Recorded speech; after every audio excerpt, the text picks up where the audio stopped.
महिना राजयोगाचा, 7.5 प्रगतीचा. मेष मंडळींनो, तुम्हाला एक प्रश्न विचारू का? जर तुमच्यावर कोणी अन्याय केला तर तुम्ही काय करतात? शांत बसतात की पेटून उठतात? भाग्य व शुभ संकेत या दृष्टीने मेष जातकांसाठी हा महिना अनेक शुभ संकेतांनी परिपूर्ण भरलेला आहे.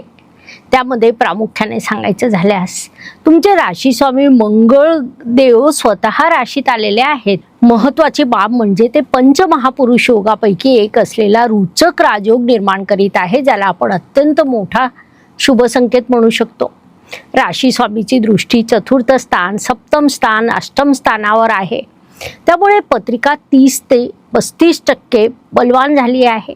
याशिवाय तुमचे भाग्येश उच्चीचे झालेले असून केंद्र स्थानात, चतुर्थ स्थानात ते हंस राजयोग निर्माण करीत आहे. राहू ग्रह एकादश स्थानात विराजमान असल्यामुळे तुमच्यासाठी सकारात्मक झाला आहे. 7.5 सुरू असली तरी शनिदेव आणि गुरुदेव यांच्या सहकार्याने तुमची प्रगती होणार आहे. सगळ्यात महत्त्वाची बाब म्हणजे 2 तारखेला तुमचे भाग्येश राशी परिवर्तन करून चतुर्थ स्थानात प्रवेश करतील. तिथे उच्चीचे होतील आणि हंस राजयोग निर्माण करतील. मेष राशीसाठी लॅपिस लाजुली हे ब्रेसलेट सुचवण्यात येत आहे. चिडचिड, उतावळेपणा, अपघात, निर्णय चुकणं अशा समस्यांचा जर तुम्ही सामना करत असाल तर हे ब्रेसलेट तुमच्यासाठी लाभदायक आहे.